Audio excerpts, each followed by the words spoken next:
Nós que aqui estamos temos muito, mas muito que aprender acerca do amor, da caridade, do trabalho e da educação da mente. Não é por estarmos aqui, nesta colônia de Deus, que já conhecemos a verdade. Podemos até conhecê-la, porém ainda não alcançamos a vivência da mesma, que não pode se afastar do amor um segundo que seja, para ser pura e fiel às leis de Deus, que vieram para nós pelas mãos de Jesus.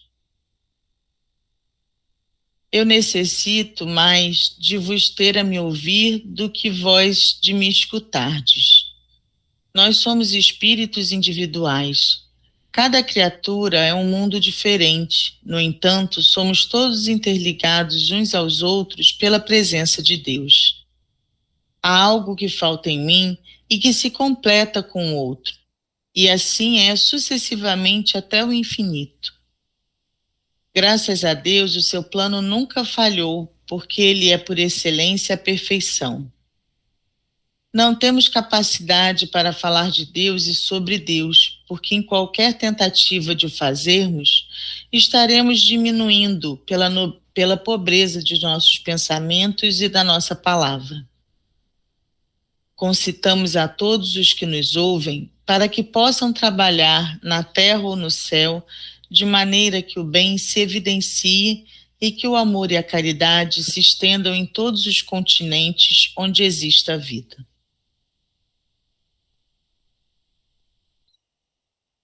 Vamos organizar caravanas e mais caravanas de fraternidade para que o amor se consolide em todos os corações e que a fé nos sustente nas nossas jornadas. O orador levantou a destra como que se despedindo. Ficamos todos de pé por gratidão e alguns choraram em silêncio. Nova melodia foi entoada. Chamava-se Saudade. Ao ouvi-la, não suportei a emoção e as lágrimas escorreram em minhas faces. Padre Galeno aproximou-se sorrindo e falou-me carinhoso. Lancelã, chora porque nestes casos as lágrimas são o melhor remédio. Elas suavizam a saudade que temos de alguém e que não sabemos onde está, mas que temos a certeza de estar com Deus e que nunca ficará desamparada. Não pude responder ao sacerdote, solucei sem interrupção e pedi a Deus que abençoasse alguém onde estivesse. Saímos do grande recinto fortificados. Parecia que o ar carregava algo mais além do perfume que nos embriagava. Era uma força nova que assimilávamos com facilidade. A presença de Cristo, disse Padre Galeno, se encontra nos mínimos elementos que respiramos nessa casa. Grupos e mais grupos de espíritos saíam comentando o bem-estar que garantia seus corações para todas as lutas que viessem. Fernando comentou com domínio de conhecimento. Esse irmão que ouvimos, que esconde seu nome por humildade, foi um grande iniciado na terra. Ele deixou no mundo várias obras de muito valor moral e científico, que ainda se conservam atualizadas. O seu poder maior sobre modo indefinível não é o arrobo da palavra, mas da experiência de milênios na arte de atrair para a sua convivência o magnetismo espiritual, que faz questão de doar à humanidade inteira por diversos meios. O seu poder mental ultrapassa o que podemos raciocinar. Esse salão, quando ele vem aqui falar, ou como ele disse, conversar com os irmãos, fica impregnado do seu magnetismo, de tal forma que por cerca de muitos dias ainda resta seu perfume e a sua luz. Fernando mudou o tom de voz e acentuou. Este espírito, Lancelã, vais ter a oportunidade de conversar com ele, e então notarás na sua fala algo diferente, além dos sons articulados. A gente observa uma luz diferente daquela que conhecemos sair da sua boca e penetrar em quem ouve. A sua mente tem a capacidade de atrair um acervo enorme de forças sutis da natureza, e depois as dispersa pelos ouvintes como se fosse um sol, carregando-nos de energia divina. Ele, em tempos idos, foi companheiro inseparável de Pitágoras. Acompanhou Jesus, buscando assimilar as mais puras verdades do querido Rabi. Foi mestre em várias escolas de iniciação espiritual. Conheceu a Grécia, insuflando nos gregos a mais alta filosofia. Não se esqueceu de plasmar nas mentes dos romanos os mais puros conceitos de direito. E sua última estada foi na França, deixando páginas imortais de sabedoria que induzem a vivência dos preceitos mais nobres da vida.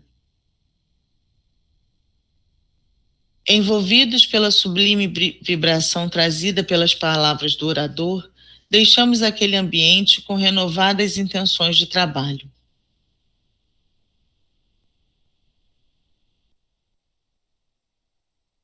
O salão ficava no centro de um grande jardim que mais parecia um mundo de encantos pelas flores e árvores em domesticação natural. Bancos aqui e ali nos ofertavam convites para nos sentarmos e comentarmos os altos conceitos que nos foram expostos. E era o que todos fazíamos. Sentamos e falamos da França, da Itália, da Grécia, do Egito e da marcha da civilização na Terra. Fomos então avisados de que Miramês estava nos esperando no salão da música e para lá debandamos com entusiasmo. Fomos apresentados a vários companheiros que estavam em visita à nossa colônia e depois partimos, pois a hora nos chamava com urgência para o trabalho que nos propusemos fazer. A oração deveria ser feita no percurso da viagem para ganharmos tempo, porque qualquer lugar onde estivermos é santuário de oração, é casa de Deus. Algum comentário?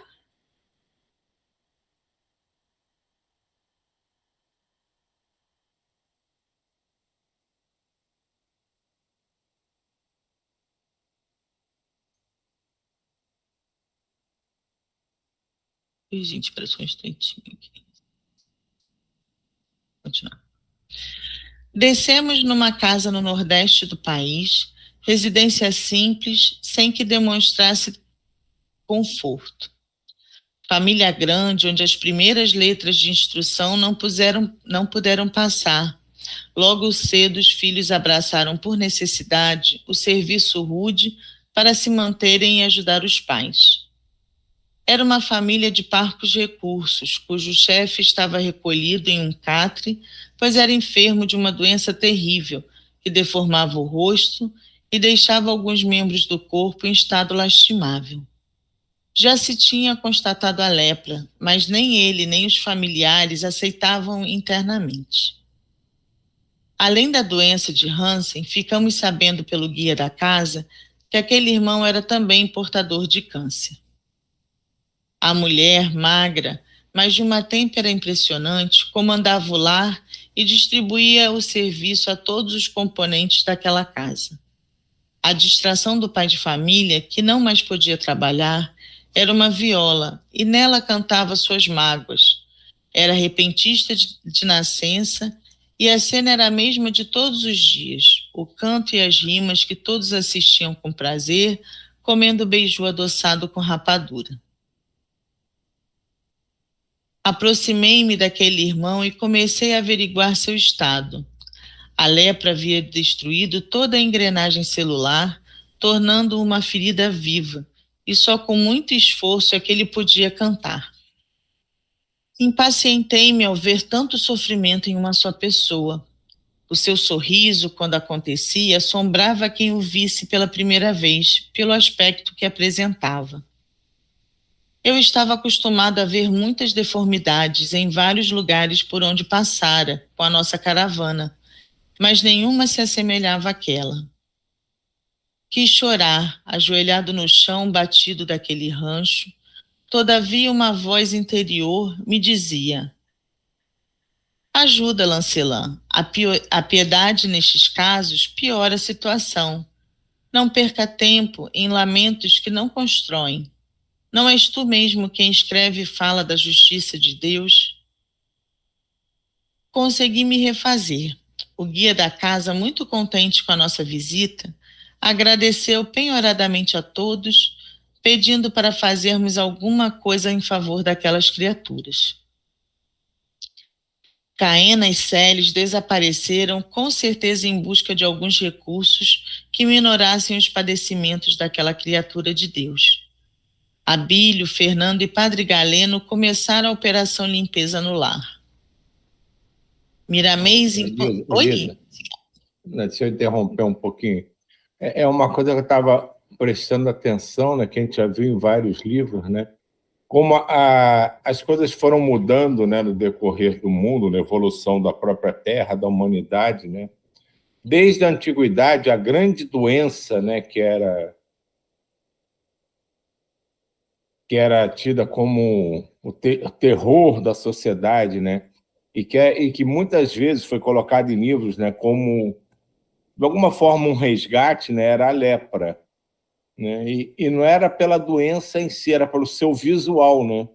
Como mudou também a forma da humanidade ver as coisas. O que incomodava as outras pessoas naquela época não era o fato em si da pessoa estar doente, era o fato da aparência que a doença tinha. E o grande medo das outras pessoas não eram simplesmente pegar a doença, mas se transformarem em monstros, como eles denominavam aquelas pessoas com aquelas doenças. Hoje em dia, as doenças estão tão diversificadas que já não tem mais esse aspecto, né, das pessoas não quererem que tal doença, porque vai mudar a sua aparência, vai ficar um monstro. Agora está mais na parte do sofrimento em si, e muito também do sensação de perda que as pessoas têm. A grande doença hoje em dia, atualmente, né, que causa essa comoção é o câncer, seja qual tipo for, né? Porque ele vem atrelado o sofrimento e o sentimento de perda que as pessoas ao redor têm. E naquela época não se tinha isso, eles não sofriam pela perda, mas pelo fato de ele ter se transformado em um monstro. E todas essas mudanças, né, vão acontecendo gradativamente, e hoje eu vejo as pessoas, né, em relação a doenças na sua família, mais preocupadas com a perda daquele ente querido, né, e com o sofrimento dele de fato, do que com a aparência que ele tem para a sociedade. É só um pensamento. Não?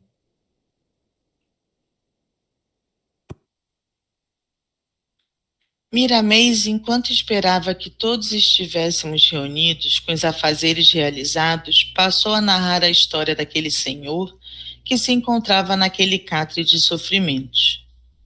Este irmão, que ora vemos neste resgate doloroso, viveu uma das suas encarnações na Roma Antiga, no século XII, quando foi sumo pontífice, que governou a Igreja Católica Apostólica Romana por 21 anos, 11 meses e 23 dias. Ele era um dos agentes mais poderosos das cruzadas. A sua inteligência para o mal assombrava até o próprio clero romano. Este homem que inspira piedade, a quem o nosso amor deseja saúde e felicidade, enterrava os hereges nas praias, o corpo todo, deixando somente as cabeças para fora. Mandava então colocar uma espécie de gaiola presa na areia por compridos grampos sobre as cabeças dos indivíduos e introduzia nessas gaiolas ratos selvagens famintos.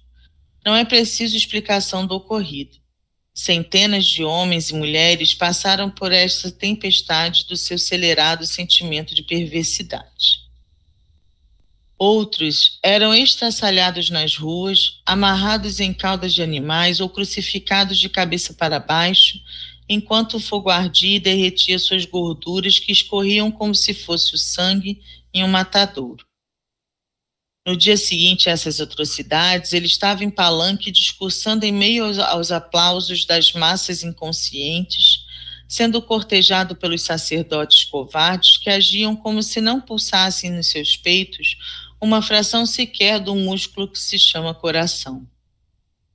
Fiz muita força para não desejar àquele homem miserável as piores coisas da vida, pois me lembrei do que Jesus nos ensinou e exemplificou, o perdão sem condições. Miramês tomou a palavra de novo e disse constrangido: Bem, Lancelin, não devemos saber mais nada acerca deste homem. Vamos ajudá-lo, pois o seu fardo é sobremaneira pesado, e a vida lhe representa um jugo incômodo. Deus sabe o que fazer com os alunos que somente aprendem pelo guante da dor. Saí da casa no intuito de respirar um ar mais puro e ver as estrelas que sempre me dão forças para o equilíbrio emocional. Para uma reconciliação por dentro, com aquele homem sofredor, orei a Deus com todos os recursos de sentimentos espirituais que possuía e voltei moderado, já sentindo amor pelo sofredor. Ainda mais soube pelo guia da casa que o homem não dormia, perdera o sono há muito tempo e apenas cochilava. Fui observando cuidadosamente, buscando seu cordão fluídico e não o encontrei. Examinei o seu cérebro. Parecia uma cidade apagada que não conhecia a eletricidade e o esgoto.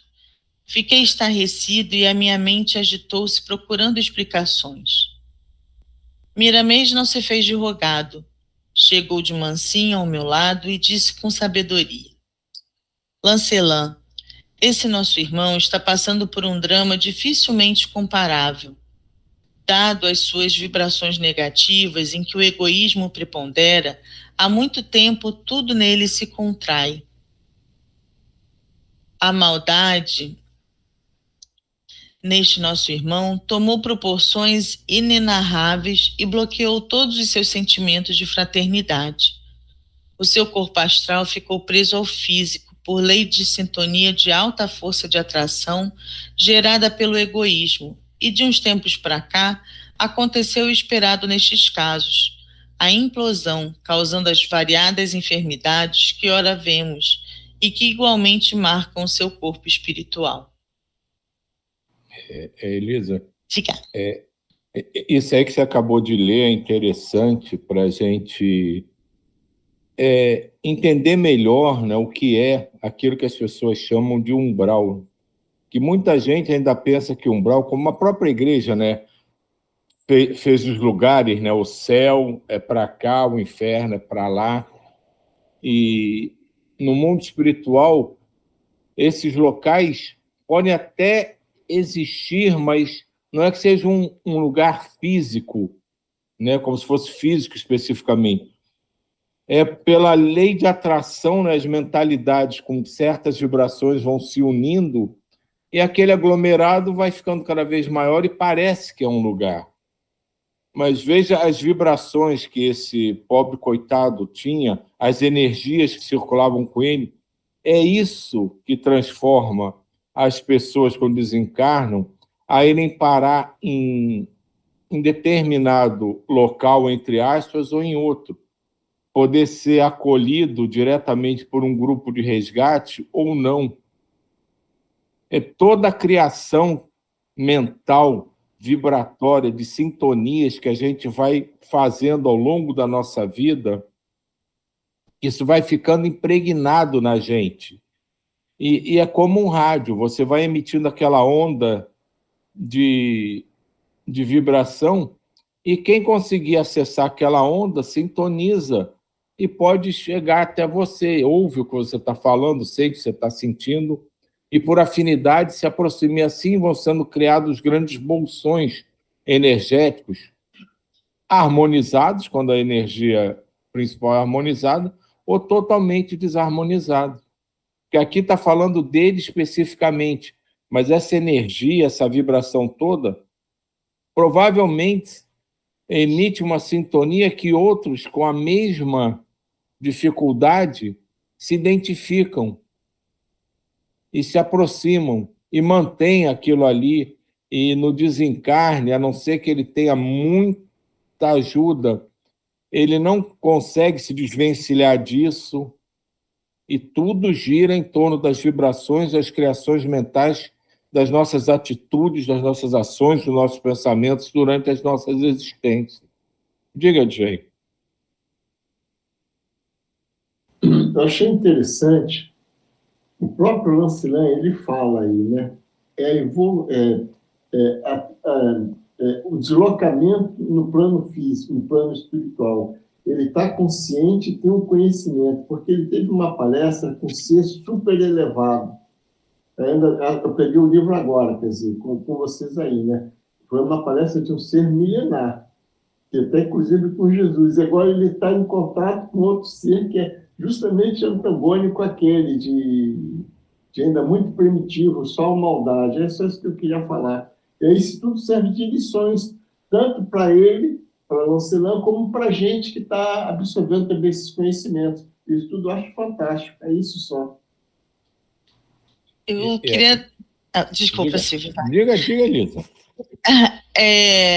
Não, porque eu estava pensando aqui, né? Eles narram tudo que aconteceu, tudo de ruim que essa pessoa fez em outros momentos e que culminou aí nessa existência, ele tendo aí essa doença e passando por esses momentos. E estando, né, nessa situação espiritual em que ele se encontra. Mas como essa pessoa, por exemplo, que está nessa situação, que não tem conhecimento de tudo que fez e o que gerou, o que ela pode fazer na prática para que essa dor, essa doença, ela seja de fato uma forma dele depurar e dele limpar, entre aspas, né, o que ele fez no passado, uma vez que ele não tem consciência do motivo pelo qual ele está passando por isso. Aí é que está a questão. Ele não sabe o que está passando. Preste atenção, quando ele fez essas atrocidades e quanto tempo se passou para ele sofrer consequências, digamos assim, relacionadas àquilo. A gente já viu várias vezes, né, que a gente vai ter que ajustar nossas contas, mas na hora certa.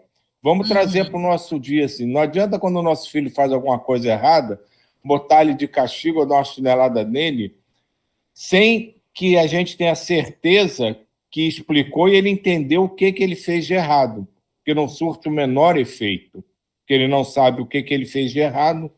A gente sempre tenta mostrar a ele qual é o erro e por que ele ou está de castigo, ou porque não vai poder fazer determinada coisa. Então, numa ordem lógica de causa e consequência. A mesma coisa no mundo espiritual. Aparentemente, a gente vê alguns casos em que o cara é inconsciente, não tem a menor ideia, mas com certeza o espírito dele já tem condição de associar isso. Por isso esse gap de tempo tão grande. As cruzadas foram no século, que ele fala aqui mais acima, século XII, século XIII. E esse livro é da década de 60, 70. Mesmo que ele tenha escrito esse livro, voltando um pouco atrás, já é do século XX. Então, toda vez que a gente passa por uma dificuldade, passa por algum problema que está relacionado a algum resgate que a gente precisa, encarnado, naquele momento de consciência encarnada, de vigília, a gente pode não ter a menor noção do que é, mas com certeza, vou dizer aqui com certeza, forçando um pouco a barra, né, mas provavelmente, na hora, no mundo espiritual, quando se programou, você sabia, você foi informado, você tinha noção ou esperava que algo acontecesse. Então, sempre que a gente está passando por alguma coisa e não tem noção, essa falta de noção é daquela nossa consciência encarnada. Porque a espiritualidade não vai nunca querer fazer um reajuste, seja qual for, com ninguém, se ele não tem a menor noção do que por que está fazendo aquilo, qual é a necessidade, o que levou àquela consequência. Então, por Não. isso, às vezes, os gaps são enormes.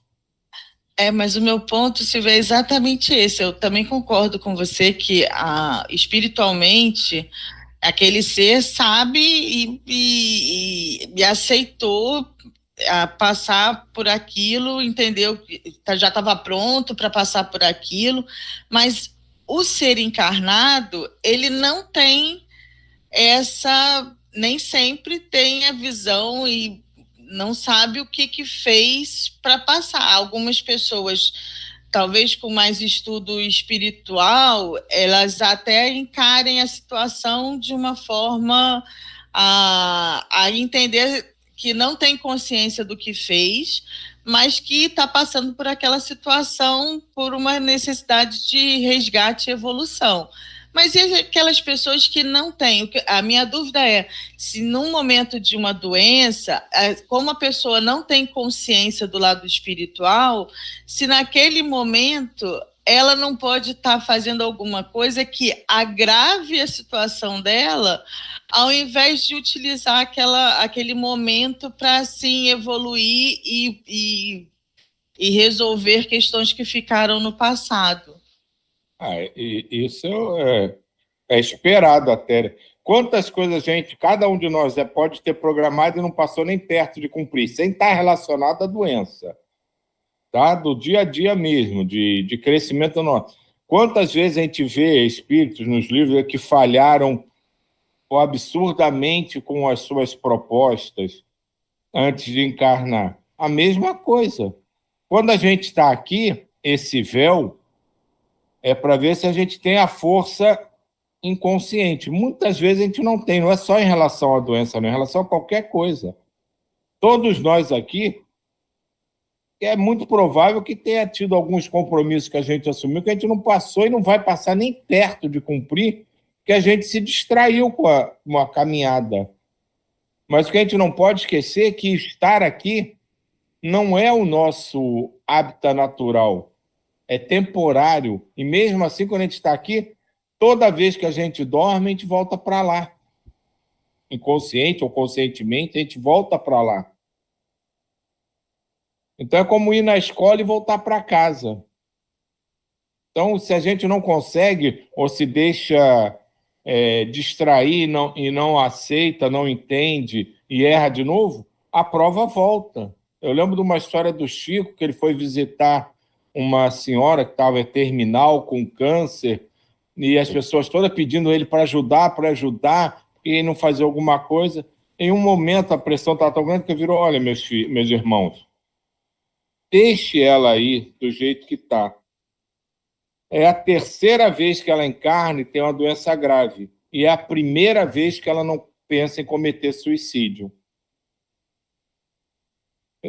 Isso cai naquela conta do monte de coisa que a gente não entende o porquê enquanto está aqui. Mas talvez quando está do lado de lá a gente entenda.